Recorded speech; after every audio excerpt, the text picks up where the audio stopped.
안녕하세요, 레드필터의 제이콥입니다. 스쿠버 이슈에 대해서 이야기를 해볼 예정입니다.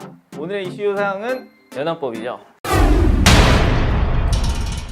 연한법 다 들어보셨죠? 많은 분들이 연한법을 접해보셨을 거예요. 2017년도에 시행이 됐고, 연한의 효율적인 보전, 이용 및 개발에 필요한 사항을 규정함으로써 연한 환경을 보전하고 연한의 지속 가능한 개발에 도모하며 연한을 쾌적하고 풍요로운 삶의 터전으로 조성하는 것을 목적으로 한다. 결국에 우리는 다이버이기 때문에 연한법에 해서 다이빙을 할 수밖에 없는 상황이죠. 근데 그 연한법이 말들이 많습니다. 현실하고 맞지 않는 주제들로 가득 차서 오히려 다이빙을 못하게끔 대안사항을 많이 만들어 놨다는 게 여러 강사님들, 리조트의 사장님들의 얘기가 있었죠. 과연 연한법이 우리한테 정말로 필요한 법인지, 내가 느끼는 연한법은 어떤 것이 있었는지 이야기를 해볼 겁니다.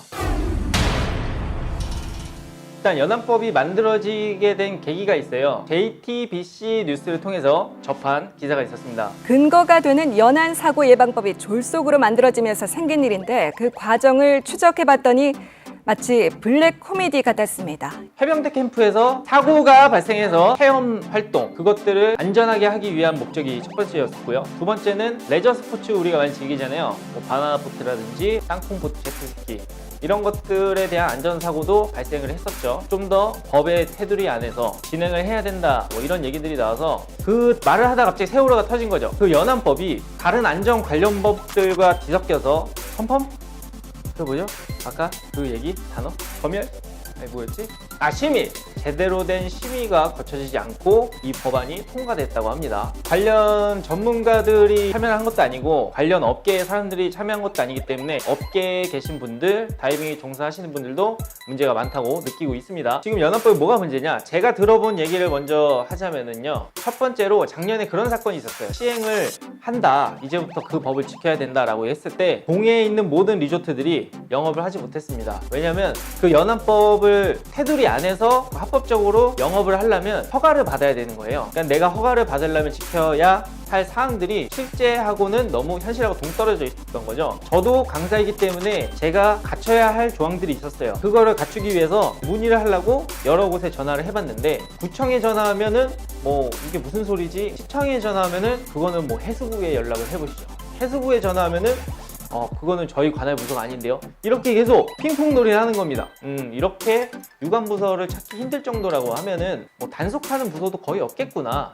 그래서 저는 안전교육을 받아야 된다고 했지만 받지 않았습니다. 제가 지금 리조트에 가서 다이빙을 한다고 해서 그거를 검사하는 사람이 없어요. 왜? 그런 사람들을 다 걸르면 리조트는 장사가 안 될 거예요. 왜? 그걸 안 받은 사람이 더 많기 때문에. 그리고 제일 중요한 거는 제 주변의 강사님들이 안전관리 교육을 받았잖아요. 그리고 저한테 그래요. 너 꼭 받으라고, 너 받아야 돼 라고 얘기를 합니다. 왜? 자기만 돈 내기 싫어서.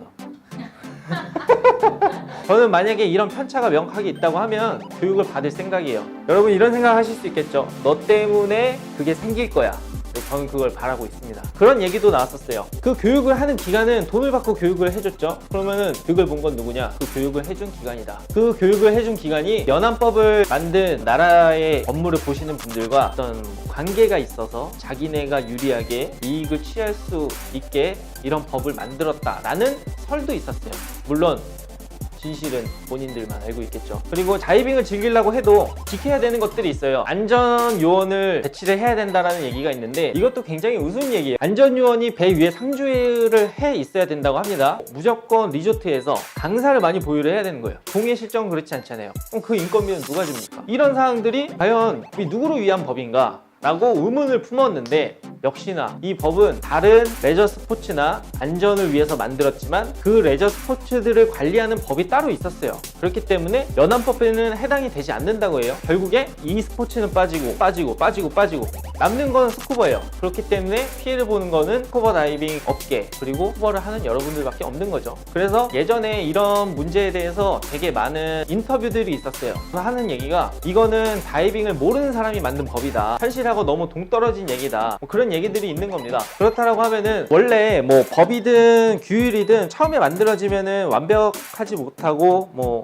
허술할 수 있어요. 근데 이거는 허술해도 너무 허술한 거죠. 지금 현재에서는 사실 껍데기만 나온 연합법이 저는 맞는 말이라고 생각하고요. 그래서 이런 것들 때문에 연합법에 대해서 폐지를 해야 된다라는 시위도 있었던 걸로 기억을 합니다. 지금 연합법에 대해서 우리가 다시 한번 화두에 올림으로써 이 법이 보완이 되든지 아니면 폐지가 되든지 저는 그렇게 뭔가 결정이 났었으면 좋겠다라는 생각이 들고요. 그렇게 명확하게 된다면 저는 그것을 따를 의향이 있습니다. 그러면 여러분들이 생각하는 이 연합법 과연 어떻게 생각하시는지 의견을 한번 주시길 바랍니다. 그리고 우리가 이거를 이슈화 시켜야만이 이 법이 좀 더 보완이 되든지 아니면 폐지가 되든지 하는 결과를 낳을 것 같습니다. 요즘 청원 게시판에 말도 안 되는 게시판이 있어요. 뭐 학교를 없애주세요 이런 청원도 있는데 지금 이런 청원도 저희가 올려야 된다라고 저는 생각을 합니다.